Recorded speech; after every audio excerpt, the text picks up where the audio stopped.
خوش نصیب لوگ وہ جن کو نصیب ہو صحبت اللہ۔ راہ ولی میں وہ تاثیر دیکھی، بدلتی ہزاروں کی تقدیر دیکھی۔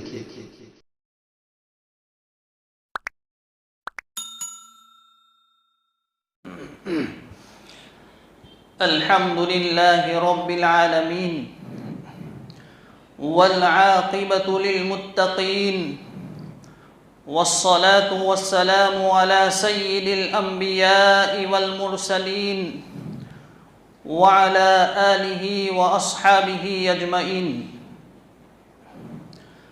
أما بعد فقد قال الله تبارك وتعالى في القرآن المجيد والفرقان الحميد: أعوذ بالله من الشيطان الرجيم، بسم الله الرحمن الرحيم. مثل الذين ينفقون أموالهم في سبيل الله كمثل حبة أنبتت 7 سنابل في كل سنبلة 100 حبة والله يضاعف لمن يشاء والله واسع عليم. وقال تعالى في مقام آخر: اتبعوا ما أنزل إليكم من ربكم ولا تتبعوا من دونه أولياء. صدق الله مولانا العظيم. قابل قدر علماء کرام، بزرگان اعظام اور میرے عزیز نوجوان بھائیوں، اللہ رب العزت نے آسمان و زمین، چاند، سورج، ستارے، الغرض پوری کائنات پیدا فرمائی۔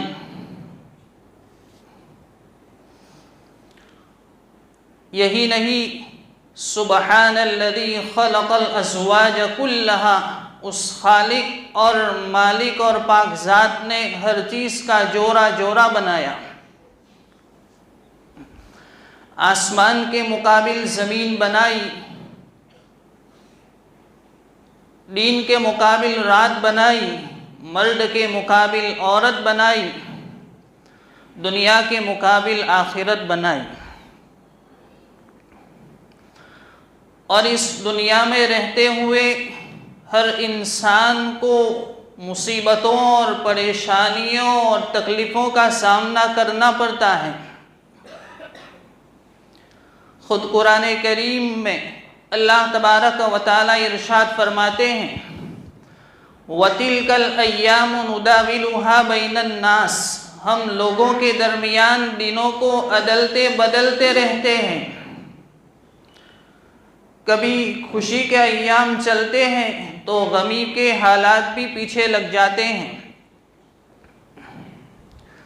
ہر انسان جو اس دنیا میں رہتا ہے آزمائش اور امتحان کا شکار ہوتا رہتا ہے۔ قرآن کریم پارہ نمبر 20 سورہ عنکبوت میں اللہ پاک فرماتے ہیں: احسب الناس ان یترکوا ان یقولوا آمنا وهم لا یفتنون، کیا لوگوں نے یہ گمان کر لیا، خیال کر لیا کہ اگر وہ کہہ دے ہم ایمان لے آئے تو ہم انہیں چھوڑ دیں گے؟ فَلَيَعْلَمَنَّ اللَّهُ الَّذِينَ صَدَقُوا وَلَيَعْلَمَنَّ الْكَاذِبِينَ، ہم ضرور بھی ضرور سچے اور جھوٹے کی پہچان کر کے رہیں گے، کھرے اور کھوٹے کی تمیز کر کے رہیں گے۔ اس آیت کریمہ سے صاف طور پر معلوم ہو رہا ہے کہ اس دنیا میں رہتے ہوئے ہر انسان کو مصیبتوں اور پریشانیوں کا سامنا ضرور کرنا پڑے گا۔ کبھی زلزلہ، کبھی سیلاب، کبھی سونامی، کبھی اور کوئی مصیبت۔ لیکن اس موقع پر ہر انسان کے دل میں ایک سوال یہ ضرور پیدا ہوتا ہے کہ آخر ان مصیبتوں اور پریشانیوں سے بچنے کا کیا راستہ ہے؟ اللہ رب العزت کی تخلیق کردہ، پیدا کردہ کائنات میں جو بڑی بڑی طاقتیں ہیں، پانی سیلاب کی شکل اختیار کر لیتا ہے، زمین ہلتی ہے، زلزلے کی شکل پیدا ہو جاتی ہے، پہاڑ سے لاوا ابلتا ہے، بستیاں نیست و نابود ہو جاتی ہیں، اور کبھی کبھار خود انسان ظلم و بربریت کا طوفان بن کر خطرناک ہتھیاروں سے بستیوں کی بستیاں اور دیہات کے دیہات ہلاک و برباد کر دیتا ہے۔ الغرض وہ تمام مصیبتیں اور پریشانیاں جن کے مقابلے میں انسان اپنے آپ کو بے بس اور عاجز پاتا ہے، اس سے بچنے کا کیا راستہ ہے؟ تو اس سلسلے میں سیدنا حضرت موسیٰ کلیم اللہ علیہ السلام اور افلاطون کے قصے سے ایک اشارہ ملتا ہے۔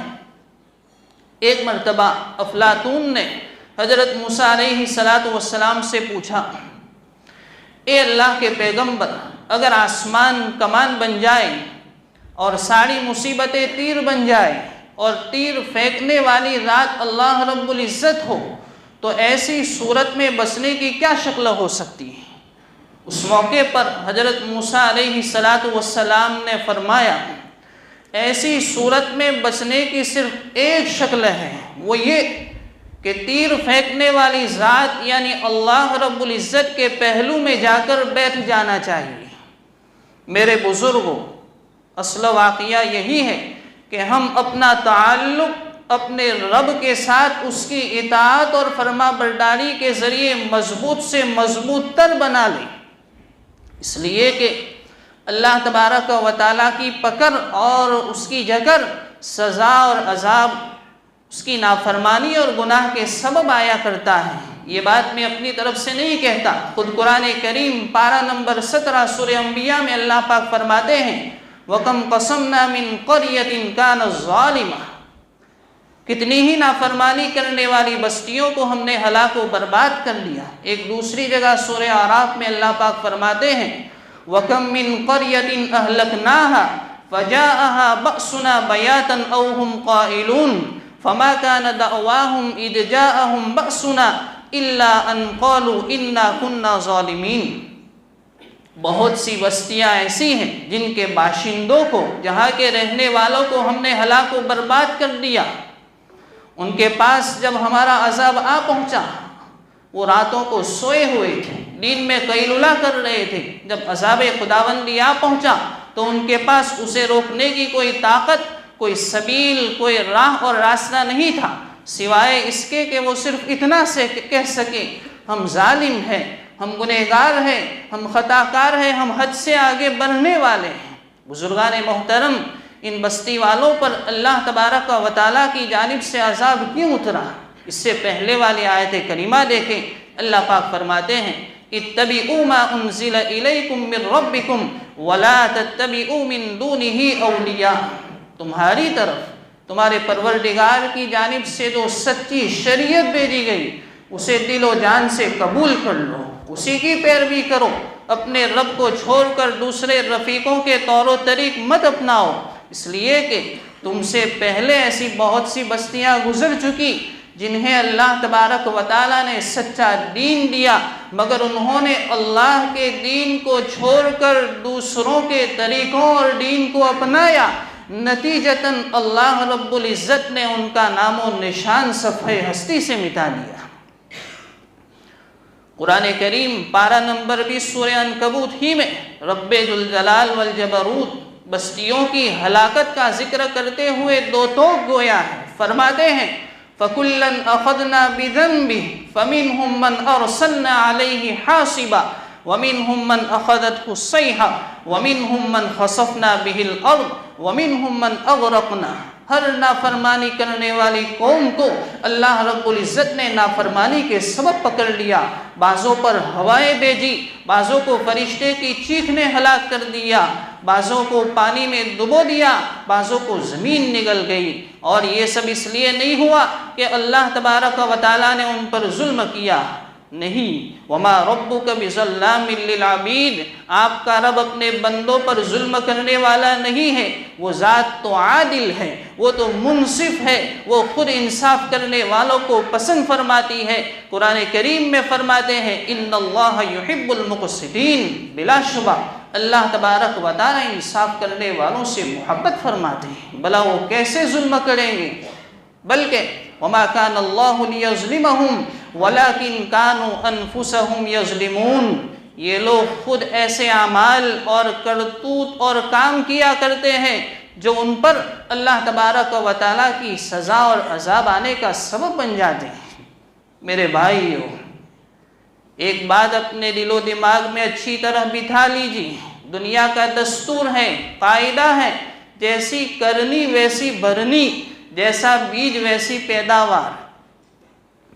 اگر ایک کسان اپنے کھیت میں جو کا بیج ڈالتا ہے، ظاہر ہے جو کی پیداوار ہوگی. گیہوں کا بیج ڈال رہا ہے، گیہوں کی فصل پکے گی. اب اگر ایک کسان اپنے کھیت میں چاول کا بیج ڈالے اور چاول ہی کی پیداوار اور فصل پر شکایت بھی کرے کہ میرے کھیت میں دوسروں کی طرح گیہوں اور جو کیوں نہیں پکے، تو اسے کہا جائے گا بھائی قصور آپ کا ہے، غلطی آپ کی ہے، آپ نے چاول ڈالے اس لیے چاول پکے.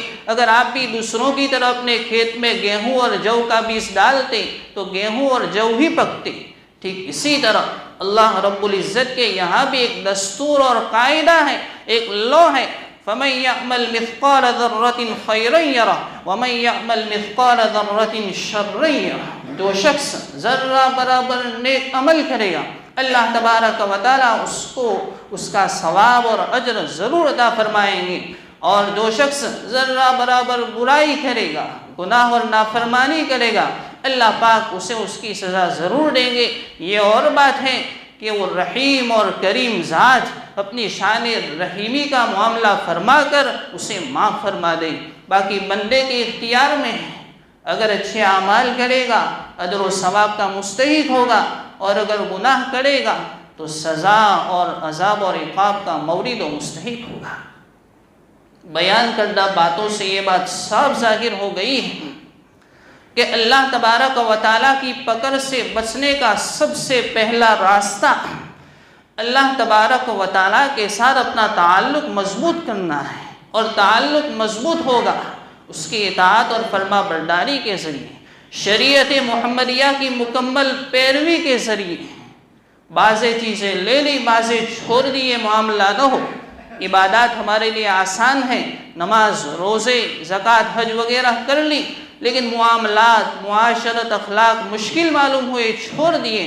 ایسا نہ ہو، بلکہ اتبعوا ما انزل الیکم من ربکم، ان تمام احکامات کی پیروی کرنی ہے جو رب تبارک و تعالیٰ کی جانب سے ہمیں دیے گئے ہیں.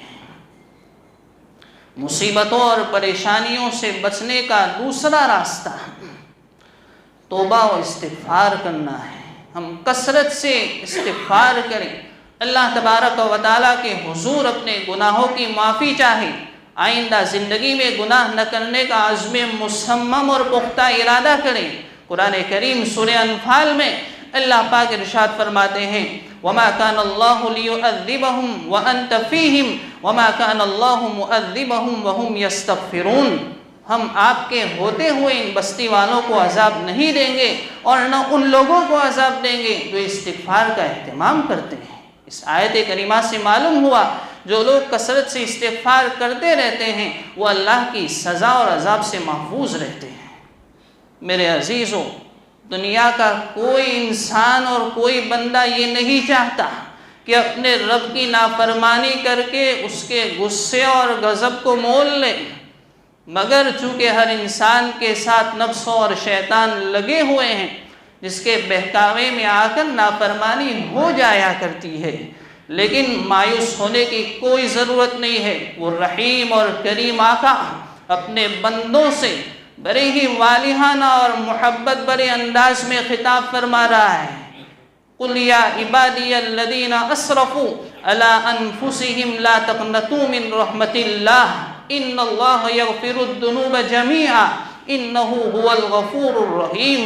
اس کی شان رحیمی تو دیکھیے، گناہ بندہ کرتا ہے، نافرمانی بندہ کرتا ہے، اس کے باوجود اس بندے کی نسبت اپنی طرف فرما رہے ہیں اور کہتے ہیں یا عبادی، اے میرے بندوں، الذین اسرفوا علی انفسہم، جنہوں نے گناہ کر کے، نافرمانی کر کے اپنے آپ پر ظلم کر رکھا ہے، لا تقنطوا من رحمت اللہ، میری رحمت سے مایوس اور نا امید مت ہو جاؤ.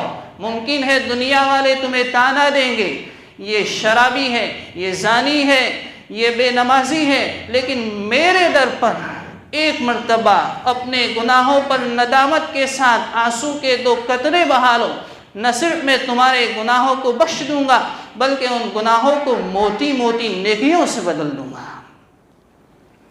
فارسی کی مشہور مثل ہے، رحمت حق بہانہ می جوید بہا نمی جوید۔ اللہ کی رحمت تو گناہ معاف کرنے کے لیے بہانے تلاش کرتی ہے، بہا یعنی قیمت تلاش نہیں کرتی۔ مشکوٰۃ شریف کی روایت ہے، نبی پاک علیہ السلام فرماتے ہیں، حدیث کی روشنی میں ایک واقعہ آپ کے سامنے پیش کرتا ہوں۔ اللہ کے رسول علیہ السلام نے فرمایا، بنی اسرائیل میں ایک شخص نے 99 قتل کیے، بالآخر توبہ کی نیت سے اپنے گھر سے نکلا، راستے میں ایک عابد سے ملاقات ہوئی، پوچھا میرے لیے توبہ کا کوئی راستہ نکل سکتا ہے؟ کہا تو نے 99 آدمیوں کو قتل کیا، بڑا گنہگار ہے، تیرے لیے معافی کی کوئی صورت نہیں۔ تو اس نے اس عابد کو قتل کر کے 100 کا عدد مکمل کر لیا، پھر آگے نکلا، بیچ راستے میں ایک آدمی سے ملاقات ہوئی، اس نے کہا فلاں بستی میں ایک اللہ والے عالم اور بزرگ رہتے ہیں، وہ ضرور تمہارے لیے کوئی راستہ نکال سکتے ہیں۔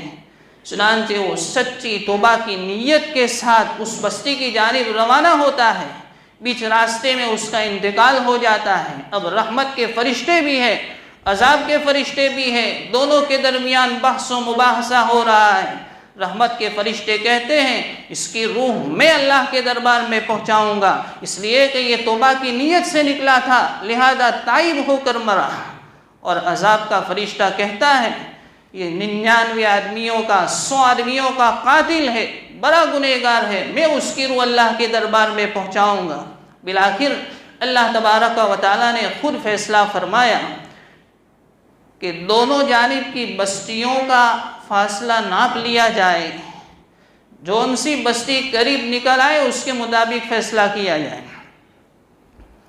اللہ کا کرنا ایسا ہوا کہ وہ بستی جس کی جانب وہ توبہ کی نیت سے نکلا تھا، صرف ایک بالشت، ایک وینٹ قریب نکل آئی، اس کو بہانہ بنا کر کے اللہ تعالیٰ نے اس کے سارے گناہوں کو بخش دیا۔ میرے بزرگوں، اللہ کی رحمت تو دیکھیے، شان غفاریت تو دیکھیے، اتنے بڑے گنہگار کو بخش دیتا ہے۔ وہ خود کہتا ہے فَأَيْنَ تَذْهَبُونَ، میرے بندو تم کدھر جا رہے ہو؟ کس کا در تم نے تلاش کر لیا ہے کہ در در کی ٹھوکریں کھا رہے ہو؟ میرے در پر آ جاؤ، میں تمہیں معاف کرنے کے لیے تیار ہوں۔ لہذا ہمیں چاہیے کہ ہم اپنے گناہوں کی سچی پکی توبہ کریں اور آئندہ زندگی میں گناہ نہ کرنے کا پختہ ارادہ کریں اور نیکوں کاروں والی زندگی اپنائے، نبی پاک علیہ السلام کی سنت اپنائے۔ مصیبتوں اور پریشانیوں سے بچنے کے لیے تیسرا راستہ انفاق فی سبیل اللہ ہے، اللہ رب العزت کے راستے میں اپنا محبوب مال خرچ کرنا ہے۔ لہذا زکوٰۃ بھی اہتمام سے ادا کرنی چاہیے۔ زکوٰۃ کے علاوہ مدرسوں اور مسجدوں کے مینٹیننس اور دیکھ بھال پر خرچ کرنا، یتیموں، بیواؤں، مسکینوں پر خرچ کرنا، یہ سب بلاؤں اور مصیبتوں سے حفاظت کا مؤثر ترین ذریعہ ہے۔ حدیث شریف میں نبی پاک علیہ السلام فرماتے ہیں باکروا بالصدقہ فإن البلاء لا يتخطاها، تم صدقہ کرنے میں جلدی کیا کرو، اس لیے کہ مصیبتیں صدقے سے آگے نہیں بڑھتی۔ ایک اور حدیث میں میرے اور آپ کے آقا جناب محمد الرسول اللہ صلی اللہ علیہ وسلم فرماتے ہیں داؤ مرضاکم بالصدقہ، تم اپنے بیماروں کا علاج صدقے سے کیا کرو۔ صدقے کی فضیلت اور اہمیت کو اچھی طرح واضح کرنے کے لیے ترمذی شریف کی ایک حدیث میں آپ کی خدمت میں پیش کرتا ہوں۔ اللہ کے رسول علیہ السلام فرماتے ہیں جب اللہ رب العزت نے پہاڑوں کو پیدا فرمایا تو فرشتوں کو بڑا تعجب ہوا کہ پہاڑ کتنے بڑے، بھاری، بھرکم اور مضبوط ہے۔ اے باری تعالیٰ، کیا آپ کی مخلوق میں پہاڑ سے بھی زیادہ طاقتور کوئی چیز ہے؟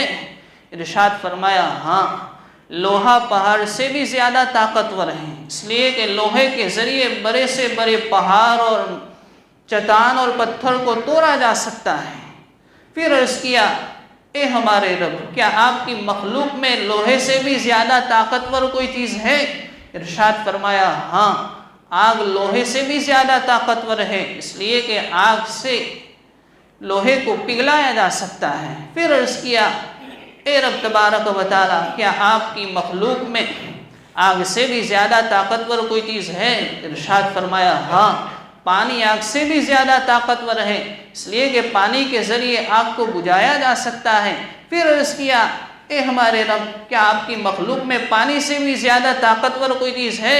ارشاد فرمایا ہاں، ہوا پانی سے بھی زیادہ طاقتور ہے، اس لیے کہ ہوا جب پانی کو اپنے کنٹرول میں لے لیتی ہے تو پانی اپنی مرضی اور بہاؤ سے نہیں بہہ سکتا۔ پھر عرض کیا اے ہمارے پروردگار، کیا آپ کی مخلوق میں ہوا سے بھی زیادہ طاقتور کوئی چیز ہے؟ اس وقت اللہ رب العزت نے فرمایا ہاں، میرے بندے مومن کے داہنے ہاتھ سے نکلنے والی وہ خیرات، وہ صدقہ جس کا اس کے بائیں ہاتھ تک کو علم نہ ہو، یہ ہوا سے بھی زیادہ طاقتور ہے۔